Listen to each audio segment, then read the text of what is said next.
أعوذ بالله من الشيطان الرجيم. بسم الله الرحمن الرحيم. اقرأ باسم ربك الذي خلق. خلق الإنسان من علق. اقرأ وربك الأكرم الذي علم بالقلم. علم الإنسان ما لم يعلم. كلا إن الإنسان ليطغى أن رآه استغنى. إن إلى ربك الرجعى. أرأيت الذي ينهى عبدا إذا صلى. أرأيت إن كان على الهدى أو أمر بالتقوى. أرأيت إن كذب وتولى. ألم يعلم بأن الله يرى. كلا لئن لم ينته لنسفعا بالناصية. ناصية كاذبة خاطئة. فليدع ناديه. سندع الزبانية. كلا لا تطعه واسجد واقترب. صدق اللہ العظیم.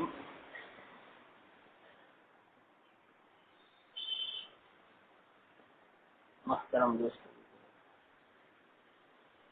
آج بھی سجدے کی آیت کی تلاوت کی تو بعد میں سجدہ کر لے گا. اثر بعد بھی سجدہ کر سکتے، نماز نہیں پڑھ سکتے اثر کے بعد، لیکن سجدے کی آیت کی تلاوت ہو تو سجدہ کر سکتے. 3 وقت میں منع ہے سجدہ کرنا: غروب آفتاب کے وقت، زوال شمس کے وقت اور طلوع شمس کے وقت. ان 3 اوقات میں نماز پڑھنا بھی منع ہے، سجدے کی تلاوت بھی منع ہے.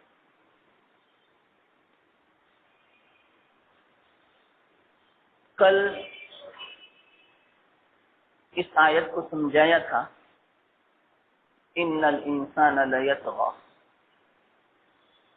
اور رآہ استغنی. اللہ کے فضل سے کافی تفصیل تلاش کی. ایک مرتبہ اللہ کے رسول صلی اللہ علیہ وسلم نے ارشاد فرمایا کہ 2 لالچی ایسے ہیں کہ جن کا پیٹ ہی نہیں بھرتا. ایک علم کا لالچی، دوسرا دنیا کا لالچی. ان کا پیٹ نہیں بھرتا کبھی بھی.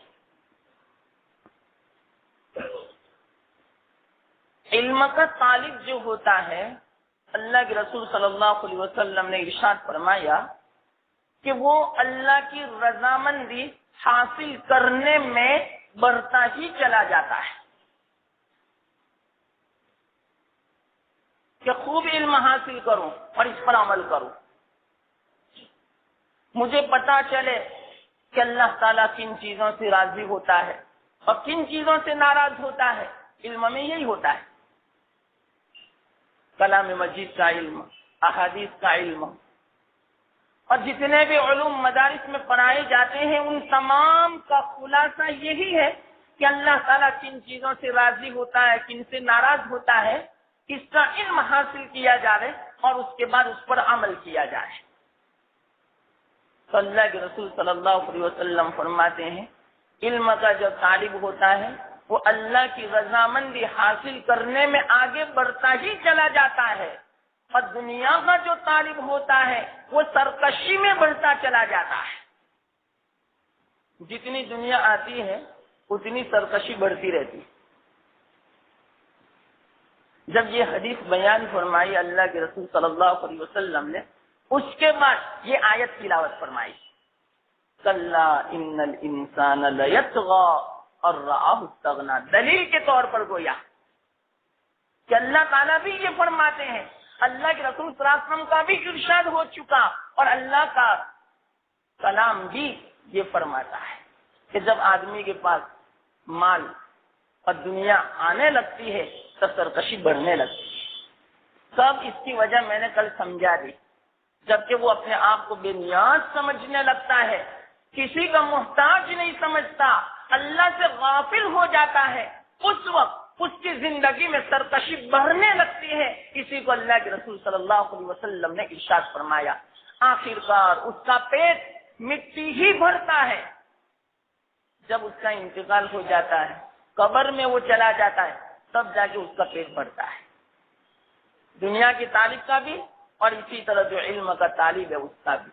اور علم کے طالب کی جب یہ مثال بیان فرمائی تو اللہ تعالیٰ نے وہ آیت تلاوت فرمائی، انما یخشی اللہ من عبادہ العلماء، کہ اللہ سے ڈرنے والے اپنے بندوں میں سے علماء ہیں۔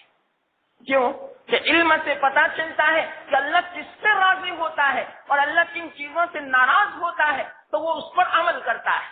اس بنا پر یوں فرمایا اللہ تعالیٰ نے، انما یخشی اللہ من عبادہ العلماء، اور اللہ کے رسول صلی اللہ علیہ وسلم کا یہ ارشاد تو یہ گویا ان دو فرقوں کے لیے ایک اعتبار سے مہر ہو چکی، اللہ کے رسول صلی اللہ علیہ وسلم کی بھی طرف سے اور کلام مجید کی طرف سے یہ آیت تلاوت فرمائی۔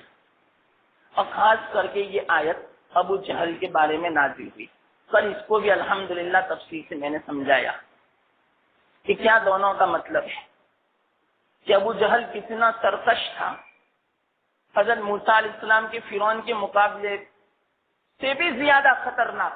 اس کو پورے دلائل کے ساتھ کل سمجھایا تھا، کافی لوگ کل نہیں تھے بارش کی بنا پر۔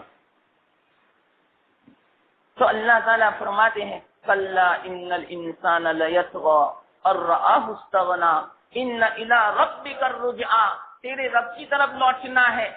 آگے فرماتے ہیں، یہاں تک تو ہو چکا کل، ارأیت ان کان علی الہدی، بھلا بتلائے محمد اگر وہ آدمی ہدایت پر ہو، او امر بالتقوی، اور وہ تقوی کا حکم دے رہے، کیا مطلب؟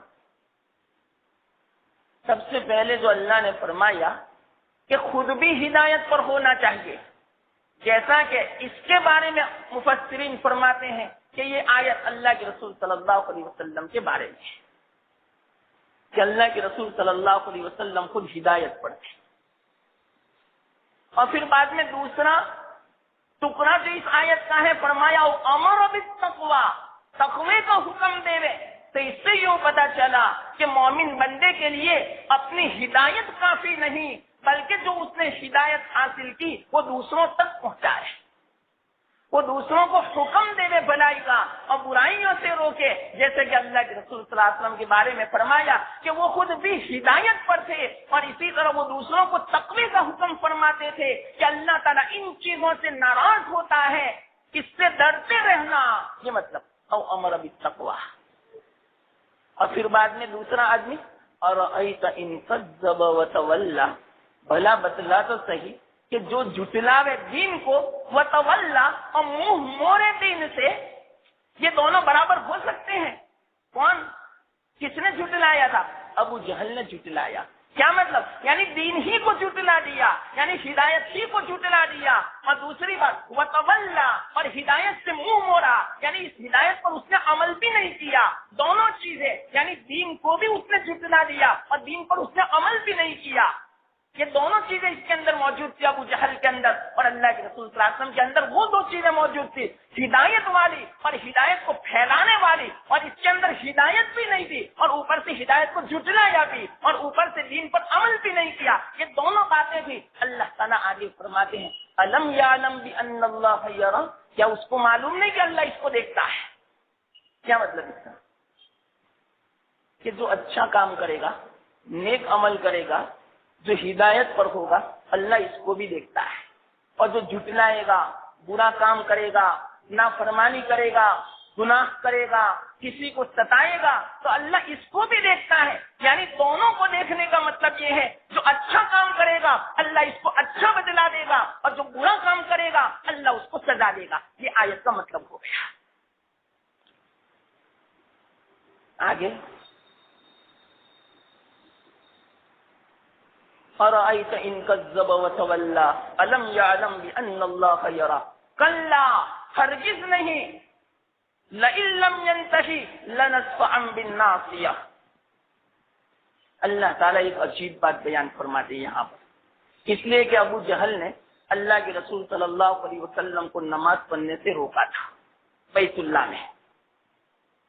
ایک مرتبہ نماز پڑھ رہے تھے، اتنے میں ابو جہل آیا اور ابو جہل نے کہا اے محمد، آئندہ میں کبھی یہاں حرم میں سجدہ کرتے ہوئے نہ دیکھوں، ورنہ تیری گردن کو میں توڑ دوں گا۔ گردن پہ پیر رکھ کر، قدم رکھ کر جب یہ بات کہی تو اللہ کے رسول صلی اللہ علیہ وسلم نے بھی اس کو جھڑک دیا۔ جب اللہ کے رسول صلی اللہ علیہ وسلم نے جھڑکا تو جو بڑا اپنے آپ کو سمجھتا ہے، جو متکبر ہوتا ہے اور جس کو حقیر سمجھتا ہے، تو جو ذلیل اور حقیر جس کو سمجھے وہ جب جھڑکتا ہے تو متکبر آدمی، اس کا جو پارا ہے دماغ کا وہ اتنا اونچا بلند ہو جاتا ہے، اس کی بنا پر ابو جہل اتنا آگ بگولا ہو چکا اور یوں کہا کہ تو مجھے جھڑکتا ہے محمد، تیری کیا حیثیت میرے نزدیک۔ جب اس طرح کی بات کہی تو اللہ تعالیٰ نے آیت کو نازل فرمایا۔ ایک تو وہ آیت کہ اَرَأَيْتَ الَّذِي يَنْهَى عَبْدًا إِذَا صَلَّىٰ، کہ کیا دیکھا آپ نے ایسے آدمی کو کہ جو بندے کو روکتا ہے نماز پڑھنے سے۔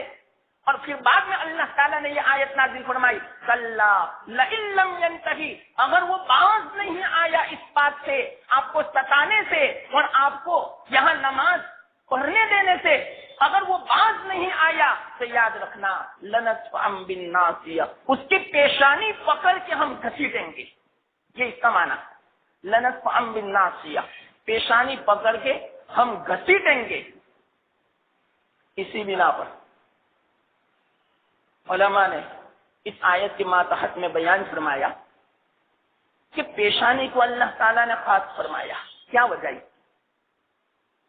پیشانی جو ہوتی ہے وہ سر کے اوپر ہوتی ہے کہ اللہ تعالیٰ نے جتنے بھی حواس، 5 جو حواس ہیں وہ تمام کے تمام اللہ نے سر پہ جمع فرما دیے، اور دماغ جو ہوتا ہے وہ بھی سر کے اندر ہوتا ہے۔ تو عام طور پر آدمی جب متکبر ہوتا ہے تو اپنے آپ کو کچھ خیال کرنے لگتا ہے دماغ میں، تو سب کچھ جو ہوتا ہے بھرا ہوا بھرم وہ دماغ میں ہوا کرتا ہے، اور اسی طرح جو 5 حواس ہے وہ تمام کے تمام سر پر ہیں، تو اپنے دماغ کو بڑا جب سمجھنے لگتا ہے وہ آدمی، جب متکبر سمجھتا ہے اپنے پیشانی کو اونچی سمجھنے لگتا ہے، تو اللہ تعالیٰ بھی اس کو ایسی ہی سزا دے گا کہ اس کی پیشانی پکڑ کے زمین پر گھسیٹیں گے۔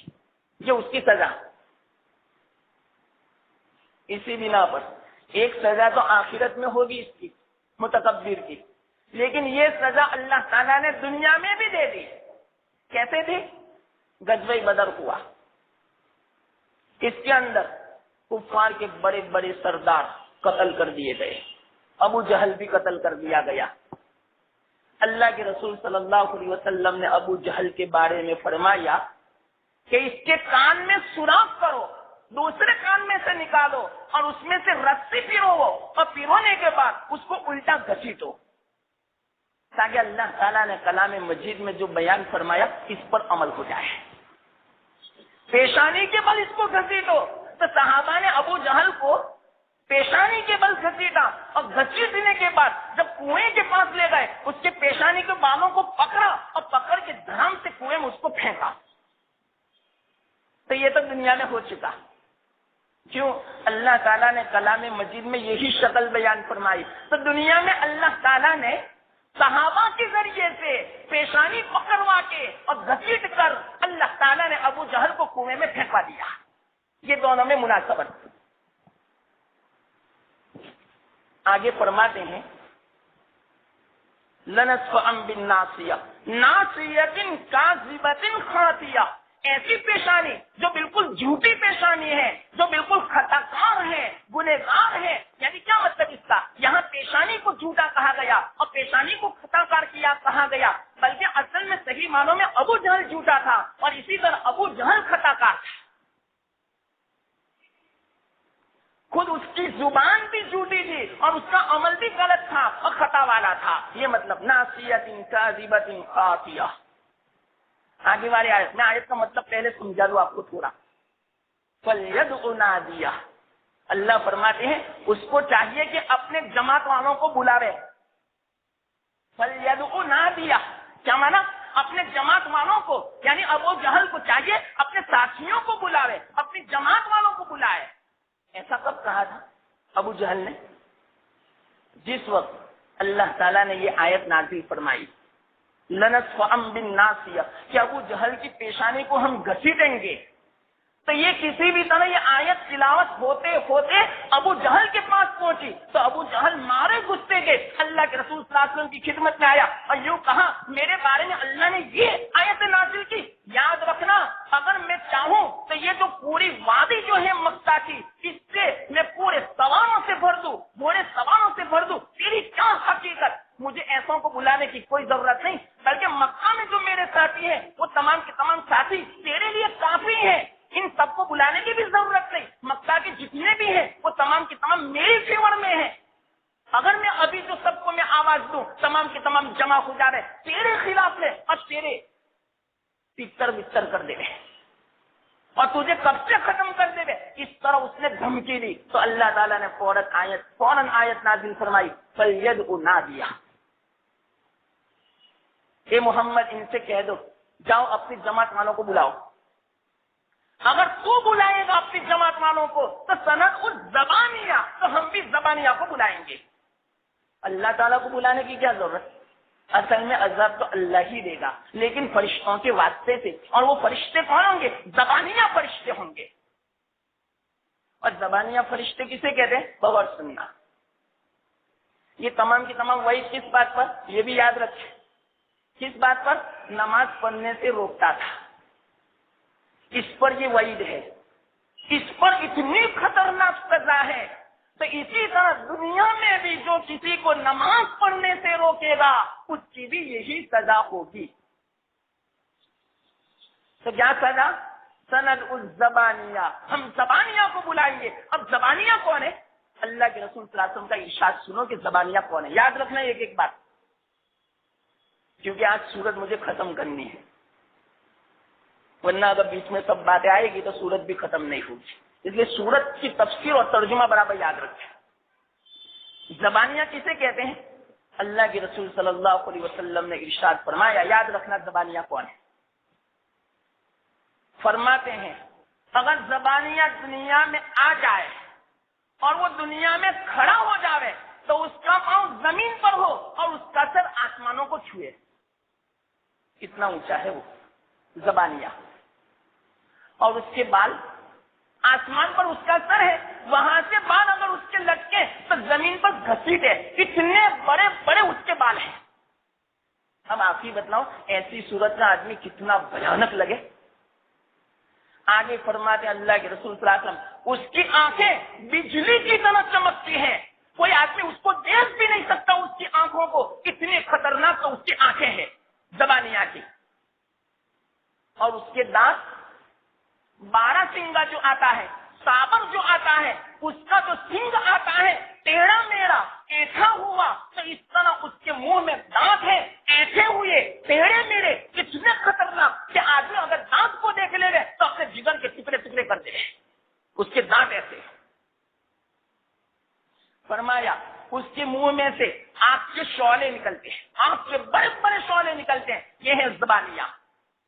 اور فرمایا کہ یہ جو زبانیہ ہے اس کی ہتھیلی کتنی بڑی ہے کہ ایک ساتھ میں 70,000 آدمی بیٹھ سکے. اس کی ہتھیلی اتنی بڑی ہے. اور یوں فرمایا ایک کندھے سے لے کر دوسرے کندھے کے مسافت ایک تیز رفتار سواری 1 سال تک اس کندھے سے اپنی سواری کو دوڑائے تو اس کندھے پر 1 سال کے بعد پہنچے. ایسا ایک زبانیہ ہے حدیث میں بلکہ قرآن میں بھی ہے علیہا 19 اس پر 19 زبانیاں ہوں گے اور 19 میں سے یہ تو ایک زبانی. اور ان سب کا مالک جو ہوگا ان تمام کا جو مالک جو ہوگا ان دارو کا ہوگا ان کا نام ہوگا مالک. امیر جو ہے نا اس کا نام ہی مالک ہے. اس کے علاوہ کل مل کر 18 ہے. تو کل ملا کر یہ جو 18 زبانیاں اور مالک اس طرح مطلب کہ 19 ہوتے ہیں. اور بسم اللہ کے حروف بھی 19 ہے. جس نے واقعیتاً دل سے بسم اللہ پڑھ لی تو اللہ تعالیٰ ان تمام زبانیات سے اس کی حفاظت فرمائے گا. یہ بھی عجیب بات. تو ہر کام میں بسم اللہ پڑھو. اس کا مطلب کیا بسم اللہ پڑھنے کا؟ کہ ہمارا ایمان ہے اللہ پر. اگر جس نے بسم اللہ کو پڑھ لیا، بسم اللہ کے 19 حروف کو پڑھ لیا، تو گویا 19 زبانیہ کو اس نے مغلوب کر دیا، اس کو ہرا دیا، اس کو شکست پھانس دے دی. اگر صرف بسم اللہ پڑھ لی تو کتنا آسان نسخہ. صرف بسم اللہ، بسم اللہ الرحمن الرحیم. تو کافر پڑھتا ہے بسم اللہ؟ وہ نہیں پڑھتا. اس بنا پر زبانیہ ان پر غالب آ جائیں گے. تو کیا فرمایا؟ وہ زبانیہ اس کی بدبو ایسی ہے کہ اگر وہ دنیا میں آ جائے تو تمام کے تمام لوگ اسی وقت مر جائے، اور اس کی شکل اتنی ڈراؤنی ہے کہ اس کو دیکھ کر ہی سب مر جائے. یہ زبانیہ کی تعریف ہو چکی. اور یہ زبانیہ کس کے لیے؟ یاد رکھنا اس بات کو، جو نماز سے روکے گا اس کے لیے. یہ وہی علماء نے بیان فرمائی. میں نے مسئلہ بھی ایک بیچ میں بیان کیا تھا کئی دنوں پہلے. کون سا مسئلہ؟ ہاں، بعض اوقات ایسے ہیں، ایسے وقت میں نماز پڑھنے سے روکے تو کوئی حرج کی بات نہیں. یا بعض افراد ایسے ہیں کہ ان کو نماز پڑھنے سے روکے تو کوئی حرج کی بات نہیں. مثال کے طور پر ہماری بیوی، عشاء کے بعد اس کو شوق ہوا کہ میں عبادت کروں، نماز ہی پڑھتی رہوں، اور شوہر نہ کہتا ہے کہ نہیں ابھی نماز مت پڑھ، تو یہ کوئی حرج کی بات نہیں، نماز پڑھنے سے روک سکتا ہے. تو ایسے شوہر کو یہ وعید نہیں ہوگی. مطلب سمجھنا. اگر کوئی عورت اعتکاف کرنا چاہتی ہے اور شوہر نہ کہتا ہے تو کوئی حرج کی بات نہیں، اعتکاف سے شوہر روک سکتا ہے. لیکن اس کے علاوہ کوئی روکے گا نماز پڑھنے سے تو اس کے لیے یہ سزا ہوگی جو سزا ابو جہل کی ہے. یہ تو میں نے سزا بیان کر دی، یہاں تک میں پہنچا. آگے سنو. سند الزبانیہ کلا لا تطع، اے محمد ان کی اطاعت نہ کرنا. کیا مطلب اس کا؟ یہ ابو جہل آپ سے یوں کہتا ہے حرم میں نماز نہ پڑھنا. نہیں محمد، آپ نماز پڑھتے رہنا، کوئی فکر مت کرنا، ہم تیری حفاظت کریں گے. چاہے کتنے ہی دشمن آپ کے پاس آ جائے نماز پڑھتے وقت، ہم تیری حفاظت کریں گے، آپ بے فکر ہو کے نماز پڑھتے رہو. تو ایک مرتبہ یہ ہوا جس وقت اللہ کے رسول صلی اللہ علیہ وسلم نماز پڑھ رہے تھے، کسی آدمی نے ابو جہل کو شکایت کی کہ آپ کہہ رہے تھے نا کہ جس وقت محمد نماز پڑھ اس وقت مجھے اطلاع دینا. تو فوراً ابو جہل غصے میں آیا، اور جیسے ہی غصے میں آیا قریب تھا کہ اللہ کے رسول صلی اللہ علیہ وسلم کی گردن پہ اپنا پیر رکھ دیتا. اس سے پہلے تو دونوں ہاتھوں کو اونچا کر کے پیچھے بھاگا. اس کے جتنے بھی ساتھی تھے وہ تمام ہنس رہے تھے. کیوں؟ بہت بڑا بن رہا تھا نا، بہت دادا گیری کرتا تھا نا کہ میں ماروں گا. کیوں پیچھے بھاگا؟ تو اس نے کہا کہ میں نے محمد اور اپنے بیچ میں ایک آگ کی خندق دیکھی، اور اس کے کناروں پر پر والے فرشتے دیکھے، اور آگ کی خندق میں اژدہا دیکھا جس نے اپنا منہ مطلب کہ چوڑا کیا ہوا تھا. اگر میں جاتا اژدہا مجھے نکل جاتا اور فرشتے میرے ٹکڑے ٹکڑے کر دیتے. حدیث میں ہے یہ.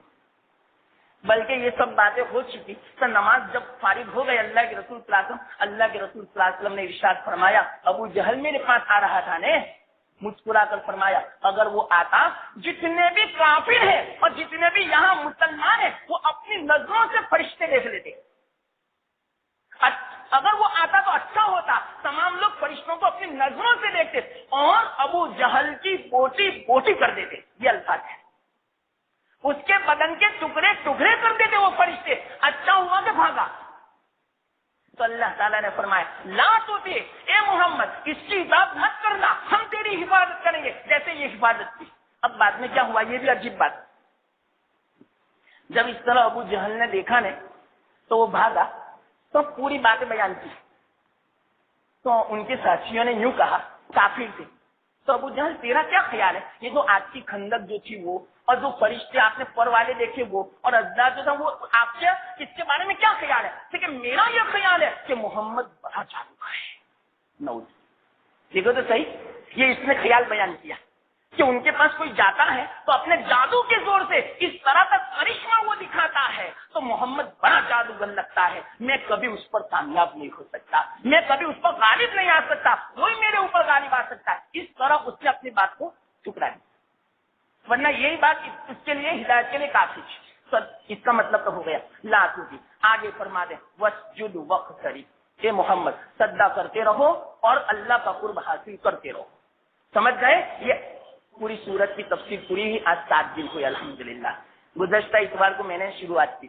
اگر اور بھی جو تفصیل کرتے نا تو معلوم نہیں کتنے دن ہو جائے. لیکن اب آخری جو لفظ ہے نا بڑا جامع لفظ ہے. یہ سورت کے آخر میں جو اللہ تعالیٰ نے بیان فرمایا وَاسْجُدْ وَاقْتَرِب، اے محمد سجدہ کرو اور اللہ کا قرب حاصل کرتے رہو. کیا مطلب اس کا؟ مختصر مطلب سن لو. کیا کرے، کافی وقت ہو چکا ورنہ میں آپ کو سمجھا تھا اس کا مطلب ذرا تفصیل سے، لیکن پھر بھی آپ سمجھ لو کہ اللہ تعالیٰ نے جو اللہ کے رسول صلی اللہ علیہ وسلم کا دشمن تھا اس کی سزا یہ رکھی، اس کی پیشانی کو زمین کے ساتھ گھسیٹیں گے. یہ اس کی سزا. اے محمد اس کے مقابلے میں، اس کے بدلے میں شکرانے کے طور پر اپنی پیشانی کو زمین کے ساتھ رگڑ دو اللہ کے شکر میں. یہ دونوں میں مناسبت ہو گئی. سمجھ گئے نا؟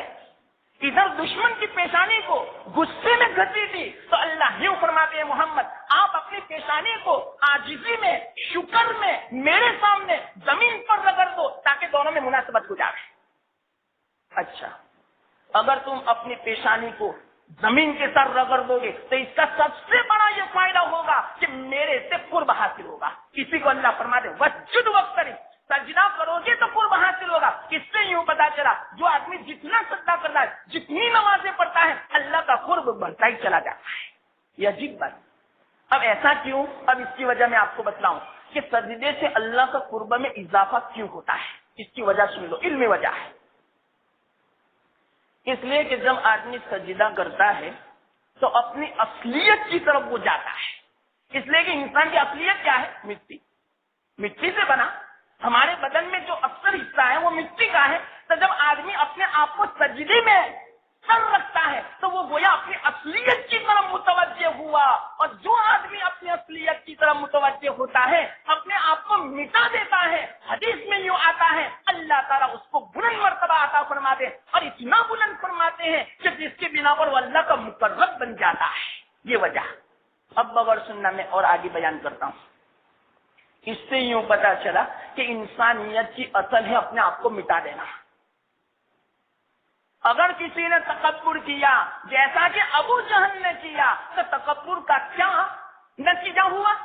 جہنم اور اللہ کی ناراضگی. اس سے یوں پتا چلا اپنے آپ کو جو نہیں مٹائے گا اس کا نتیجہ جہنم ہوگا، اور اس کا نتیجہ اللہ کی ناراضگی ہوگی. اور جو اپنے آپ کو مٹائے گا اس کا نتیجہ اللہ کی رضامندی ہوگی، اور اسی طرح اس کا نتیجہ جنت ہوگی. اس سے یوں پتا چلا. اب کیا وجہ اس کی؟ اب اس کی وجہ اور سنو. اللہ تعالیٰ نے دنیا میں جتنی بھی چیزیں پیدا فرمائی، ذرا دیکھ یاد رکھنا بڑی اہم بات ہے، بڑی کام لگے گی، اور جب آپ کو سمجھ میں آئے گا نا تو مزہ آ جائے گا. کیا فرماتے ہیں علماء؟ دنیا میں جتنے بھی چیزیں ہیں ان تمام چیزوں کا کوئی نہ کوئی اللہ تعالیٰ نے کمال پیدا فرمایا. کوئی نہ کوئی خصوصیت ہے، کوئی نہ کوئی اس کا وصف ہے. مثال کے طور پر برف کا کمال یہ ہے کہ وہ ٹھنڈا ہو. اب آپ ہی بتلاؤ اگر برف ٹھنڈا نہ ہو تو اس کی طرف کوئی توجہ بھی نہ رہے. اس کو برف کون کہتا ہے؟ آپ ایسا کہو گے نہیں. تو برف کا کمال ہے کہ وہ ٹھنڈا ہو. آگ کا کمال یہ ہے کہ وہ گرم ہو. اگر آگ گرم نہ ہو تو آپ اس کو آگ نہیں کہیں گے، یہ آگ تھوڑی ہے، یہ تو راکھ ہے.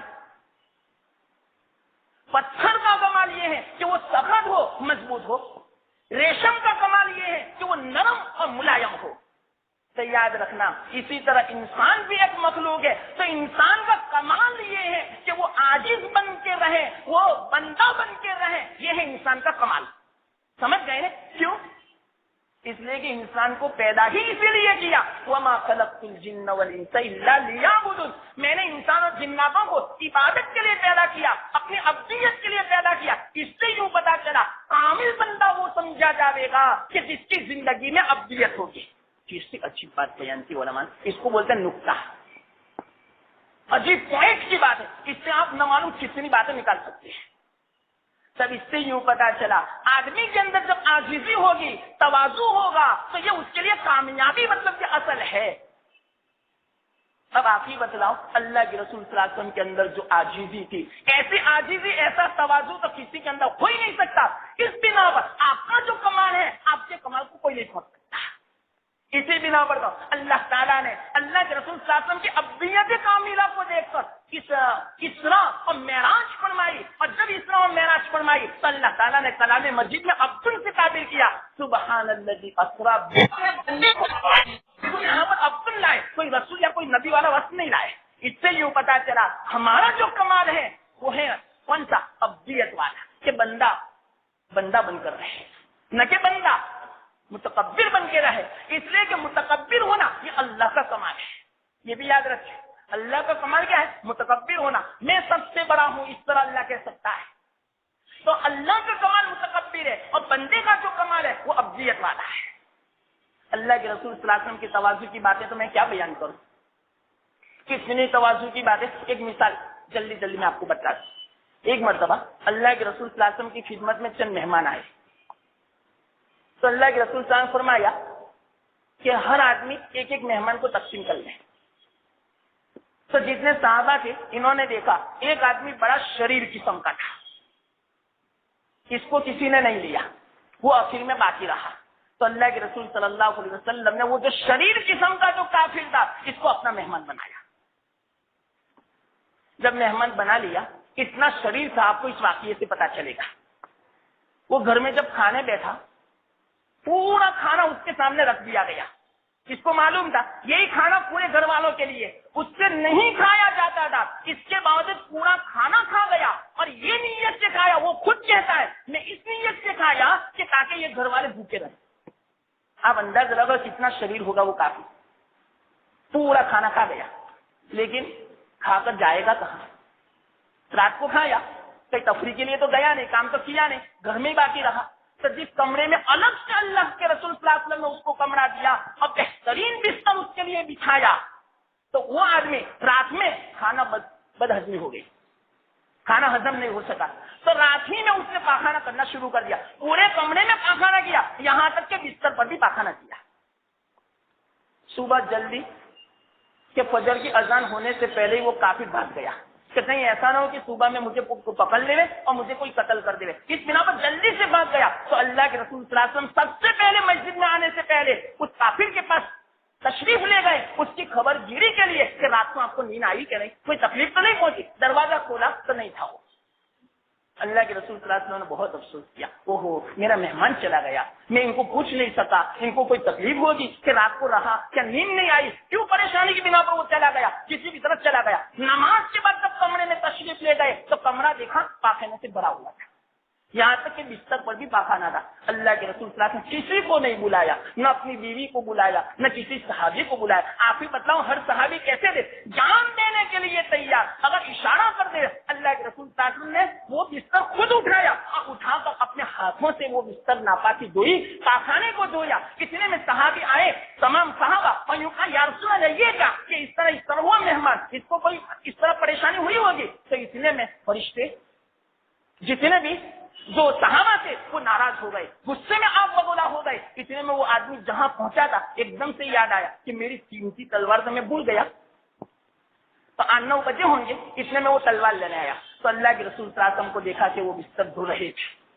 اور صحابہ غصے میں ہیں، تو صحابہ نے کہا کہ اس پر حملہ کرے، اس کو سزا دے رہے۔ اللہ کے رسول صلی اللہ علیہ وسلم نے صحابہ سے فرمایا کہ میرے صحابہ غصے ہونے کی ضرورت نہیں ہے، غصے نہ ہو، اس میں کیا اچھی بات ہے، اس سے اس طرح کی بھول ہو چکی، اس نے جان بوجھ کر تھوڑی ایسا کیا۔ جب یہ سب ماجرا دیکھا اس کافر نے تو فوراً اللہ کے رسول صلی اللہ علیہ وسلم کے ہاتھوں مسلمان کو چھکا اور یوں کہا اوہو کتنا بڑا سردار، کتنا بڑا آدمی اپنے ہاتھوں سے میرا پاخانہ دھوتا ہے، اور اس طرح کتنا تواضع والا ہے۔ آپ اندازہ لگاؤ آج ہم اپنے بچے کا پاخانہ دھونے کے لیے ایک دم تیار نہیں ہو، اگر بچہ پاخانہ کر دیتا ہے کپڑے میں یا بستر کے اوپر تو فوراً ہم بیوی کو آواز دیتے ہیں، لیکن کبھی آدمی خود بخود اپنے ہاتھ سے نہیں دھوئے گا اپنے بچے کا پاخانہ۔ اور یہ تو کس کا پاخانہ؟ اپنے دشمن کا، کافر کا پاخانہ اللہ کے رسول صلی اللہ علیہ وسلم اپنے دستے مبارک سے دھو رہے۔ کتنا تواضع، اس سے زیادہ کوئی تواضع کی مثال لا سکتا ہے؟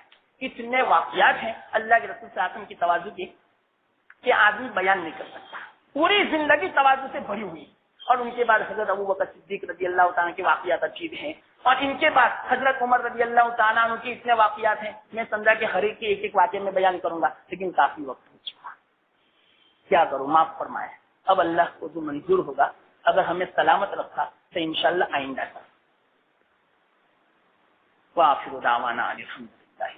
کیونکہ کافی وقت ہوا اور دعا کرنی ہے انشاءاللہ. اس سے اب میں بند کر دیتا ہوں. وآخر دعوانا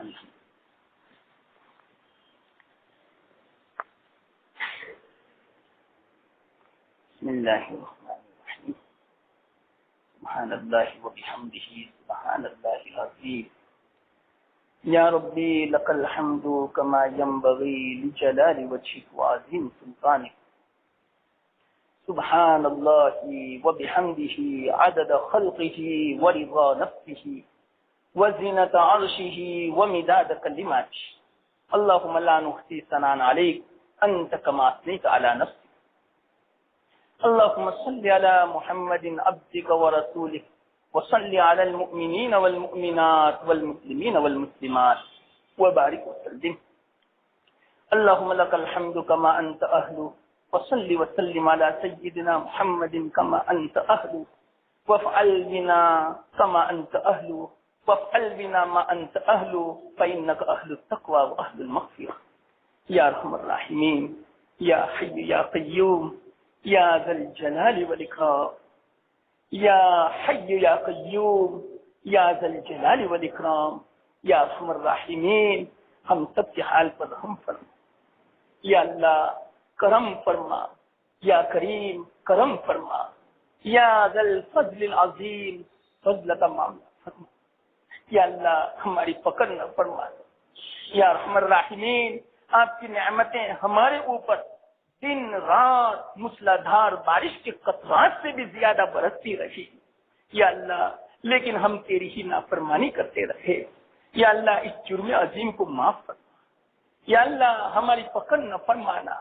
یا اللہ جس طرح آج دنیا میں ہماری ستاری فرمائی آخرت میں بھی یا اللہ ہم بہت ہی محتاج ہوں گے ستاری کے. یا اللہ ہمارے عیوب نہ کسی مخلوق کے سامنے کھلے, نہ ہمارے نبی کے سامنے ظاہر ہوں, نہ تیرے سامنے ظاہر ہوں. یا اللہ ہم اس کے بڑے محتاج ہوں گے. اپنے فضل سے یا اللہ آخرت میں بھی ستاری کا معاملہ فرما. یا ارحم الراحمین یا اللہ ہمارے تمام گناہوں کو معاف فرما دے, ہماری مغفرت فرما.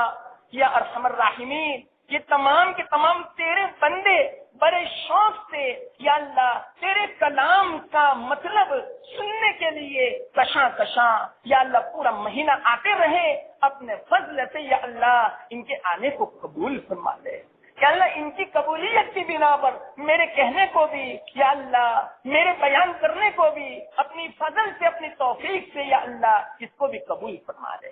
یا ارحم الراحمین پورا مہینہ جو کہنے کی توفیق عطا فرمائی, جو آیتوں کا مطلب جیسا بھی یا اللہ اپنی صلاحیت کے اعتبار سے سمجھانے کی توفیق عطا فرمائی, اپنے فضل سے اس کو قبول فرما لے. یا اللہ ہم سب کے لیے کل قیامت کے دن ذریعہ نجات بنا, اور یا اللہ دنیا میں بھی آخرت میں بھی یا اللہ ان مجالس کو تیری رضامندی کا سبب بنا دے. یا اللہ جنت میں داخلے کا سبب بنا دے, جہنم سے نجات کا یا اللہ سبب بنا دے, اور جنت میں داخلے کا سبب بنا دے. یا اللہ تو ہم سے راضی ہو جا یا اللہ, اور ہمیں راضی فرما دے.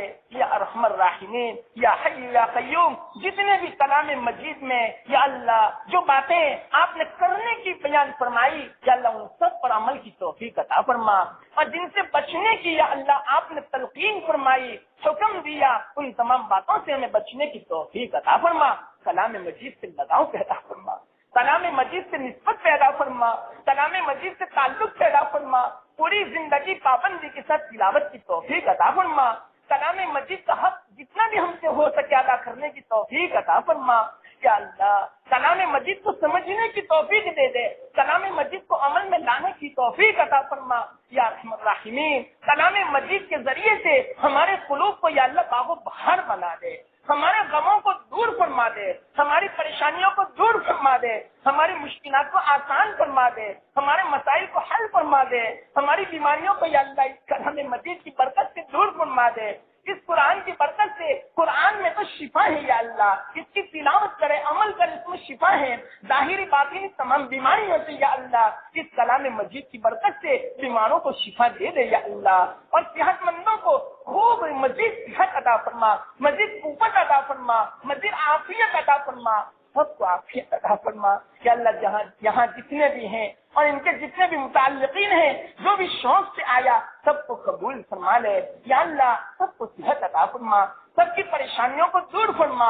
نہ معلوم انہوں نے کیا کیا تمنائیں کی یا اللہ، اور اسی طرح کتنوں نے درخواست کی یا اللہ، دعا کی یا اللہ، تو سب جانتا ہے، تو ہی یا اللہ سب تمنا پوری فرمانے والا ہے، تو ہی ہماری امیدوں کو پوری کرنے والا ہے یا اللہ۔ آج مبارک دن ہے کہ آج ہماری یہ تفسیر کی مجلس ختم ہو رہی ہے، آئندہ ہمیں سلامت رکھ کہ ہمیشہ یہ جاری رہے یہ مجالس برکتوں والی، اپنے فضل سے یا اللہ آج اس دن میں ہماری دعا قبول کر لے، ہماری تمام مجالس کو قبول فرما لے یا اللہ۔ یہاں جتنے بھی ہیں ان کی پریشانیوں کو دور فرما دے، ان کی دلی تمناؤں کو پوری فرما دے یا اللہ، ان کی مشکلات کو آسان کر دے، ان کے مسائل کو حل فرما دے یا اللہ، ان کی مغفرت فرما یا اللہ، رحم کا معاملہ فرما، فضل کا معاملہ فرما، کرم کا معاملہ فرما یا اللہ، تیری نسبت عطا فرما، تیرے حبیب پاک صلی اللہ علیہ وسلم کی محبت نصیب فرما، سنتوں کی اتباع نصیب فرما، سنتوں کی محبت نصیب فرما، تیری معرفت عطا فرما یا اللہ، تیری معرفت نصیب فرما، تیری محبت نصیب فرما یا اللہ، دل کو صحیح معنوں میں دل بنانے کی توفیق عطا فرما یا اللہ، ہماری دنیا بھی بنا دے، آخرت بھی بنا دے، پورے خاتمہ سے بچا لے یا اللہ، پورے خاتمہ سے بچا لے، حسن خاتمہ نصیب فرما، مرتے وقت کلمہ نصیب فرما یا اللہ، مرتے وقت کہیں ایسا نہ ہو ہماری زبان سے دنیا ہو، ہماری زبان سے دنیا سے کلمہ نکلے یا دنیا کی کسی چیز کا ذکر اور ذکر ہو، اس سے تو بچا لے، ہمیں رسوا نہ فرمانا یا اللہ، ہمیں ذلیل نہ فرمانا، دنیا والوں کے سامنے بھی ذلیل نہ فرمانا یا اللہ، یا اللہ، ہمارے حال پر رحم فرما اور حسن خاتمہ نصیب فرما، ہمارے ایمان کی حفاظت فرما، ہمارے اولاد کی ایمان کی حفاظت فرما، ہمارے اولاد کو فتنوں سے بچا لے، برائیوں سے بچا لے، شرور سے بچا لے، بری صحبت سے بچا لے، شیطان سے بچا لے، نفسانیت سے بچا لے، خواہشات سے بچا لے، صحیح توفیق عطا فرما، نیک و صالح بنا دے، آنکھوں کی ٹھنڈک بنا دے یا ارحم الراحمین یا اللہ، ہماری جو تمنا اولاد کے بارے میں ہے اپنے فضل سے تمنا پوری فرما دے، ان کو یا اللہ ضعف ہو تو قوت دے دے یا اللہ، کمزوری ہو تو قوت دے دے، بیمار ہو تو شفا دے دے یا اللہ، اگر ذہن کے اعتبار سے غبی ہو، کند ذہن ہو، ان کے ذہن کو کھول دے یا اللہ، یہ سب تیرے خزانے میں ہے یا اللہ، حافظہ بھی تیرے خزانے میں، ذہن کو کھولنا بھی تیرے خزانے میں، انشراح بھی تیرے خزانے میں یا اللہ، ہمارے بچوں کو یا اللہ تعلیم کے لیے ان کے دماغوں کو کھول دے یا اللہ، دلوں کو منشرح فرما دے یا اللہ، ان کی تعلیم آسان کر دے یا اللہ، ان کو کامیابی عطا فرما، دنیا و آخرت دونوں جہاں میں کامیاب فرما دے یا اللہ، ناکامی سے بچا لے، تیری ناراضگی سے بچا لے یا رحم الراحمین یا حی یا قیوم۔ جنہوں نے احسان کا معاملہ کیا ان کو بہترین بدلہ عطا فرما، دنیا و آخرت میں بہترین بدلہ عطا فرما، رزق حلال طیب واقع عطا فرما، روزی روزگار میں برکت دے دے، ان کے اولاد کو قبول کر لے، ان کے اولاد کو نیک صالح بنا، ان کے گھروں میں برکت دے دے، اور جنہوں نے دعا کی درخواست کی، فرمائش کی، یا جنہوں نے فرمائش اور درخواست کرنا چاہتے تھے نہیں کر سکے یا اللہ، سب کی روزی میں برکت دے دے، سب کی دنیا بھی بنا دے، آخرت بھی بنا دے، روزگار میں برکت دے دے یا اللہ، مال میں برکت دے دے، دنیا بھی بنا دے، ہماری بگڑی بنا دے، ہمارے حال کی درستگی فرما دے، اصلاح ظاہر و باطن فرما دے یا اللہ، بقیہ دنوں کی قدر کی توفیق عطا فرما یا اللہ، خوب تلاوت کی توفیق دے، ذکر کی توفیق عطا فرما، دعا کی توفیق عطا فرما، گناہوں سے بچا لے، بری نظر سے بچا لے، ہماری عورتوں کی حفاظت فرما یا اللہ، ہمارے بوڑھوں کو صحیح توفیق دے، ہمارے بوڑھوں کی بھی اللہ حفاظت فرما، نوجوانوں کی بھی حفاظت فرما یا اللہ، جو بیچارے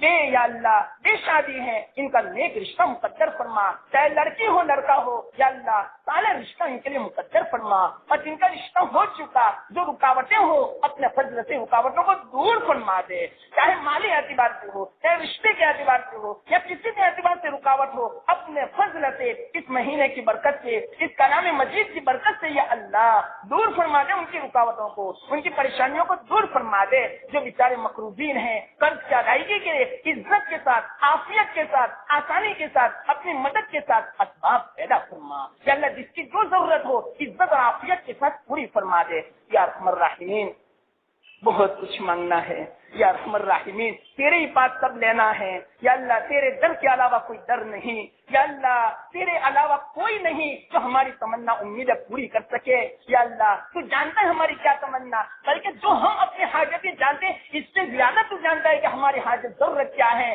یا اللہ، ہم نے جتنا مانگنا تھا ابھی اتنا مانگا، اور جو ہمیں مانگنا چاہتے تھا وہ نہیں مانگ سکے وہ بھی دے دے یا اللہ، جو مانگا وہ بھی دے دے، اور آپ کی یا اللہ شان شان عطا فرما، اپنی شان شان عطا فرما یا اللہ، ایسے موقع پر جو مانگنا چاہیے وہ بھی ہمیں عطا فرما، اور یہاں جتنے بھی یا اللہ حاضرین ہیں ان کی جو تمنا ہے وہ سب عطا فرما، اپنے فضل سے یا اللہ عطا فرما، ان کو سکون دے دے، عافیت دے دے، راحت دے دے یا اللہ، چین والی زندگی دے دے یا اللہ، پریشانیوں والی زندگی دور فرما دے، ہمیں ہمارے گھر آج کل یا اللہ جہنم کے نمونے بن چکے ہیں یا اللہ، جنت کے نمونے بنا دے یا اللہ، ہمیں اتفاق دے دے، محبت دے دے، لڑائی جھگڑوں کو دور فرما دے، آپس میں ایک دوسرے کو حق ادا کرنے کی توفیق عطا فرما یا اللہ۔ الحمد لله رب العالمين حمدا يوافي نعمه ويكافي مزيده، اللهم انك تعلم حاجتنا فاعطنا سؤلنا، اللهم انا نسالك من خير ما سالك منه نبيك محمد صلى الله عليه وسلم، ونعوذ بك من شر ما استعاذ منه نبيك سيدنا محمد صلى الله عليه وسلم، وانت المستعان وعليك البلاغ، ولا حول ولا قوه الا بالله، وصلى الله تعالى على خير خلقه محمد وعلى اله واصحابه اجمعين وسلم تسليما برحمتك يا رب۔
بچنے تک